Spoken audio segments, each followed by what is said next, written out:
بیمار ہونے پر اس کی عیادت کیے، اس کی حال چال جا کر کے پوچھیے۔ ابو بکر صدیق نے ہاتھ اٹھایا، ہائے اللہ کے نبی، میں ایک مسلمان بیمار تھا، میں اس کی عیادت کرنے کے لیے گیا تھا، میں اس کو دیکھنے کے لیے بھی گیا تھا۔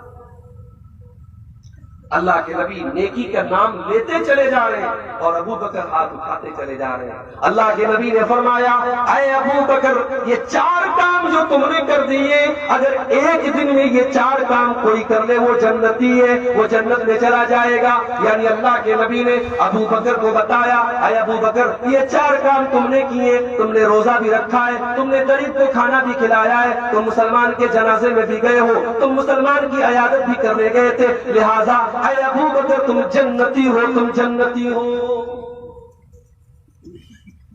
اس ابو بکر پر کوئی انگلی اٹھائے؟ ارے ابو بکر تو وہ ہے۔ میرے نبی کو ابو بکر پر اتنا بھروسہ تھا میرے بھائی۔ اللہ کے نبی فجر کی نماز پڑھا رہے، سلام پھیرنے کے بعد اللہ کے نبی صحابہ سے کہتے، اے میرے صحابہ، ایک آدمی اپنی گائے کے ساتھ جا رہا تھا، اچانک وہ اپنی گائے کی سواری کرنے لگا تو گائے بولی، اِنَّا لَمْ نُخْلَقْ لِهَذَا، ہم سواری کرنے کے لیے ہم کو اللہ تعالیٰ نے نہیں بنایا ہے، ہمیں تو کھیتی کرنے کے لیے بنایا ہے، تو ہماری پیٹھ سے اتر جا، تو ہماری سواری مت کر۔ ابھی اللہ کے نبی نے اتنا واقعہ بیان کیا تھا، صحابہ نے کہا، سبحان اللہ، ابقرۃ تکلم، اے اللہ کے نبی کیا بات کر رہے؟ کیا گائے بول رہی تھی؟ گائے بات کر رہی تھی؟ اللہ کے نبی نے کہا، گائے بات کر رہی تھی۔ اے میرے صحابہ، گائے بول رہی تھی، گائے بات کر رہی تھی، اور میں بھی اس کے اوپر ایمان رکھتا ہوں، اور میرا ابو بکر بھی ایمان رکھتا ہے، میرا عمر بھی ایمان رکھتا ہے۔ حالانکہ وہاں پر ابو بکر موجود نہیں تھے، عمر موجود نہیں تھے، مگر میرے نبی کو ابو بکر کے اوپر اتنا یقین تھا اور عمر کے اوپر اتنا یقین تھا، کہا کہ میرا ابو بکر بھی اس پر ایمان رکھتا ہے، میرا عمر بھی اس پر ایمان رکھتا ہے۔ ابو بکر اور عمر پر انگلی اٹھاتے ہیں۔ میری ماں بہنوں، اگر آپ کی جوان بیٹی کے اوپر کوئی غلط الزام لگا، ایک باپ سوچے، ایک ماں سوچے، اگر کسی کی جوان بیٹی کے اوپر کوئی غلط الزام لگا دے، بلاತ್ಕಾರ کا الزام لگا دے، ریپ کا الزام لگا دے، کسی غیر مرد کے ساتھ سمبند بنانے کا الزام لگا دے، تو کیا ایک باپ ایسے آدمی کو کبھی پسند کرے گا؟ کوئی نہیں پسند کرے گا۔ بھئی ہر آدمی کو اپنی بیٹی سے پیار ہوتا ہے۔ ابو بکر وہ ہیں، ابو بکر صدیق کی بیٹی عائشہ ہے، ہمارے نبی کی بیوی اماں عائشہ، اماں عائشہ رضی اللہ تعالیٰ عنہ کے اوپر جب منافقوں نے جھوٹا الزام لگایا تو الزام لگانے والوں میں ایک صحابی بھی شامل ہو گئے۔ وہ صحابی کون تھے؟ ان کا نام تھا مصطح بن اساسہ۔ یہ ابو بکر صدیق کے خالازاد بھائی تھے، ان کی خالہ کے لڑکے تھے اور بہت غریب تھے، اور ہر مہینے ان کا خرچہ پانی، ان کے مہینے کا راشن حضرت ابو بکر صدیق ان کو دیا کرتے تھے۔ لیکن جب الزام لگا، منافقوں نے، دیکھو جو بات جھوٹی ہوتی ہے نا، غلط ہوتی ہے، وہ دھیرے دھیرے جب لوگ اڑانے لگتے ہیں تو بہت سارے سیدھے سادے لوگ بھی اس کے چکر میں آ جاتے ہیں۔ اماں عائشہ کے اوپر الزام لگا تو حضرت مصطح بن اساسہ بھی الزام لگانے والوں میں شامل ہو گئے۔ حضرت ابو بکر کو پتا چلا کہ میرا خالازاد بھائی، میری بیٹی پر الزام لگانے والوں میں میرا خالازاد بھائی بھی شامل ہے۔ حضرت ابو بکر نے قسم کھائی کہ آج کے بعد میں 1 پیسہ بھی مصطح کے اوپر خرچ نہیں کروں گا۔ اس نے جس تھالی میں کھایا اسی تھالی میں چھید کیا، میں اس کے اوپر 1 پیسہ بھی خرچ نہیں کروں گا۔ حضرت ابو بکر نے قسم کھائی۔ ہم بھی ہوتے، آپ بھی ہوتے تو یہی کام کرتے کہ ہماری بیٹی پر کوئی غلط الزام لگائے، ہمارے بیٹی کے کیریکٹر پر، اس کے چرتر پر کوئی جھوٹا الزام لگائے، ہم کیوں معاف کریں گے؟ ہم کیوں برداشت کریں گے؟ حضرت ابو بکر نے قسم کھائی، آج کے بعد میں 1 پیسہ بھی مصطح بن اساسہ کے اوپر خرچ نہیں کروں گا۔ اللہ نے قرآن کی آیت نازل کی، ولا يأتل أولو الفضل منكم والسعة أن يؤتوا أولي القربى. اے میرے نبی کے صحابہ، اگر اللہ تعالیٰ نے آپ کو پیسہ دیا ہے، اگر اللہ تعالیٰ نے آپ کو پیسہ والا بنایا ہے، تو آپ غریب لوگوں کو پیسہ خرچ کرنے سے، غریب لوگوں کو دان کرنے سے، غریب لوگوں کو پیسہ دینے سے پیچھے مت رہیے، اور ایسی قسم مت کھائیے کہ میں ان کو نہیں دوں گا. الا تحبون ان یغفر اللہ لکم، کیا تم یہ پسند نہیں کرتے کہ اللہ تعالیٰ تم کو معاف کر دے؟ اے میرے نبی کے صحابہ، کیا تم یہ نہیں چاہتے کہ اللہ تم کو معاف کر دے؟ قرآن کی یہ آیت نازل ہوئی، ذرا غور کرو میرے بھائیوں. ابو بکر صدیق رضی اللہ تعالیٰ عنہ نے جب یہ آیت پڑھی ہے، آنکھوں سے آنسو جاری ہو گئے اور کہنے لگے اللہ، میری بیٹی کے اوپر اتنا بڑا الزام لگا ہے، لیکن اے اللہ تو کہہ رہا ہے کہ ایسی قسم مت کھاؤ اور اللہ کی راہ میں خرچ کرتے رہو. تو اے اللہ، میں اپنی قسم واپس لے رہا ہوں اور میں وعدہ کرتا ہوں کہ میں نسبہ کے اوپر جیسے پہلے خرچہ کیا کرتا تھا اب بھی خرچ کروں گا. میں اب بھی ان کو ہر مہینے راشن دیتا رہوں گا، خرچ دیتا رہوں گا. یہ کلیجہ ہر کسی کو نہیں ملتا. یہ ابو بکر صدیق کا کلیجہ ہے میرے بھائی. اپنی سگی بیٹی کے چرچ پر الزام لگانے والے کو بھی ابو بکر صدیق ہر مہینہ پیسہ دے رہے ہیں، کیونکہ اللہ کی طرف سے حکم آیا ہے، اللہ کی طرف سے کہا گیا. تو میں بات یہ کر رہا تھا کہ قرآن کے ساتھ ہمارا سلوک بہت گڑبڑ ہے. قرآن تو وہ کتاب ہے، اللہ کہتا ہے لو انزلنا هذا القرآن على جبل، اگر ہم نے اس قرآن کو کسی پہاڑ کے اوپر بھی اتارا ہوتا، لرأيته خاشعا متصدعا من خشية اللہ، تو تم دیکھتے کہ قرآن کے اثر سے اور قرآن کے پربھاؤ سے پہاڑ بھی چور چور ہو جاتا، پہاڑ بھی ریزہ ریزہ ہو جاتا.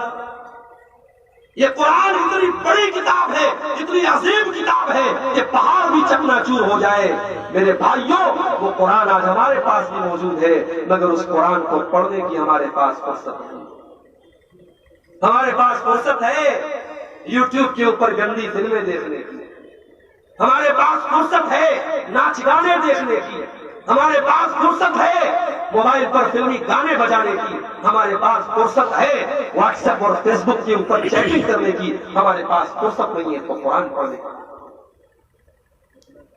کل قیامت کا دن ہوگا، ہم اور آپ اللہ کی بارگاہ میں کھڑے ہوں گے، ہمارے پاس نیکیوں کی کمی ہوگی، گناہ کے انبار ہمارے پاس ہوں گے. اگر ہم نے دنیا میں قرآن کو پڑھا ہوگا تو کل قیامت کے دن یہ قرآن اللہ کے سامنے آئے گا اور کہے گا اللہ، اس بندے نے قرآن پڑھا تھا، اس نے دن میں بھی قرآن پڑھا تھا، اس نے رات میں بھی قرآن پڑھا تھا. قرآن قیامت کے دن ہماری لڑائی لڑے گا، قرآن ہمارا وکیل بن جائے گا اور قرآن اللہ سے کہے گا اللہ، اس بندے نے قرآن کی تلاوت میں اپنا رات دن لگایا ہے، اے اللہ تو اس بندے کو معاف کر دے، تو اس کو جنت میں داخل کر دے، اے اللہ تو اس کو جہنم میں داخل ہونے سے بچا لے.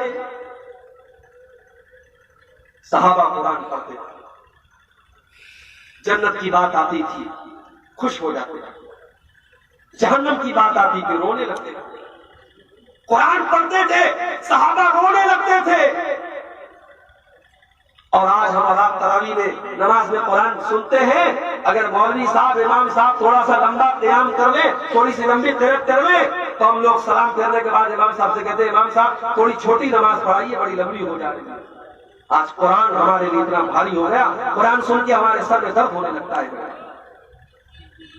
دل ہمارے ٹیڑھے ہو گئے، دل سخت ہو گئے، دل کے اوپر قرآن میں اثر کرنا ختم کر. اور ہماری عورتیں ماشاءاللہ ان کے پاس بھی قرآن پڑھنے کا ٹائم نہیں. قرآن پڑھا ہوتا عائشہ بانو نے خودکشی نہ کی ہوتی ہے. قرآن اگر پڑھا ہوتا ہماری بہت ساری مسلم بہنیں جو آتم ہتیا کر لیتی ہے، خودکشی کر لیتی ہے، سوسائڈ کر لیتی ہے، وہ سوسائڈ کبھی نہ. اس لیے کہ جو قرآن پڑھے گا وہ قرآن کے اندر یہ آیت بھی پائے گا وَلَا تَقْتُلُوا أَنفُسَكُمْ إِنَّ اللَّهَ كَانَ بِكُمْ رَحِيمًا. میرے بندو تم آتم ہتیا نہ کرو، تم سوسائڈ نہ کرو، تم خودکشی نہ کرو، یہ زندگی تمہیں اللہ نے دی ہے، یہ زندگی اللہ کی امانت ہے، تمہیں آتم ہتیا کرنے کا ادھیکار نہیں ہے، تمہیں خودکشی کرنے کی اجازت نہیں ہے۔ آج کتنی مسلمان لڑکیاں ہیں کالج میں پڑھتی ہیں، کسی غیر مسلم لڑکے سے پیار ہوا، محبت ہوئی، عشق ہوا، اس کے ساتھ شادی کر لی، شادی کرنے کے بعد اسی کے دھرم میں چلی گئی، اسلام بھی چھوڑ دیا، پہلے ایک اللہ کے آگے سجدہ کرتی تھی، اب ہزاروں دیوی دیوتاؤں کے آگے ہاتھ جوڑ رہی ہے، اس نے اسلام کو چھوڑ دیا، مرتد ہو گئی، کافر ہو گئی، مشرک ہو گئی۔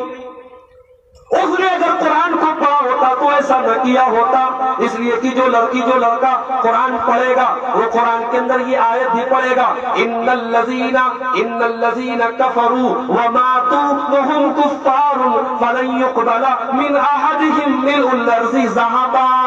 کل قیامت کے دن جب اللہ کی بارگاہ میں تم جاؤ گے اور اللہ پوچھے گا تم ایمان لے کر کے آئے کہ نہیں آئے، تم توحید لے کر کے آئے کہ نہیں آئے، بندہ کہے گا اللہ میں تو کافر ہو گیا تھا، میں تو مرتد ہو گیا تھا، میں تو اسلام چھوڑ کر کے دوسرے دھرم میں چلا گیا تھا، لیکن اے اللہ میں بہت پیسے والا ہوں، میرے پاس زمین بھر کے سونا ہے، اے اللہ تو سونا لے لے اور مجھے جہنم سے بچا لے۔ اللہ تعالیٰ جواب دے گا فَلَن يُقْبَلَ مِنْ أَحَدِهِمْ مِلْءُ الْأَرْضِ ذَهَبًا، تیرے پاس زمین بھر کے سونا تو ہے لیکن تیرے پاس ایمان کی دولت نہیں ہے، تو جہنم کے عذاب سے بچ نہیں پائے گا۔ جو قرآن پڑھے گا، جو لڑکی قرآن پڑھے گی، وہ کسی غیر مسلم کے ساتھ بھاگ کر کے اپنے دین اور ایمان کا سودا نہیں کرے گا۔ ہمارے بہت سارے بھائی دارو پیتے ہیں، شراب پیتے ہیں، کیا مسلمان قرآن پڑھتا تو شراب پیتا؟ کبھی نہیں۔ جو قرآن پڑھے گا وہ شراب کے پاس بھی نہیں جائے گا، اس لیے کہ قرآن اس کو بتائے گا وَلَا تَقْرَبُوا الصَّلَاةَ وَأَنْتُمْ سُكَارَىٰ، یہ شراب تو اتنی منحوس چیز ہے، یہ اتنی گندی چیز ہے کہ تم شراب اگر پی لو گے تو تم نماز کے قریب بھی نہیں جا سکتے۔ جو قرآن پڑھے گا وہ کبھی دارو کو شراب کو ہاتھ نہیں لگائے گا، کیونکہ قرآن اس کو بتائے گا انما الخمر والمیسر والانصاب والازلام رجس من عمل الشیطان، شراب پینے والے شیطان کا کام کرتے ہیں، گندا کام کرتے ہیں۔ جو قرآن پڑھے گا، جو قرآن کو سمجھے گا میرے بھائی، وہ کبھی دارو کا ہاتھ نہیں۔ مجھے معلوم ہے کہ آپ کے علاقے میں مسلمانوں کی ایک بڑی تعداد شراب بھی پیتی ہے۔ یہ کورونا اور یہ دنیا بھر کی مصیبتیں جو ہمارے اوپر آئی ہیں، یہ اللہ کی طرف سے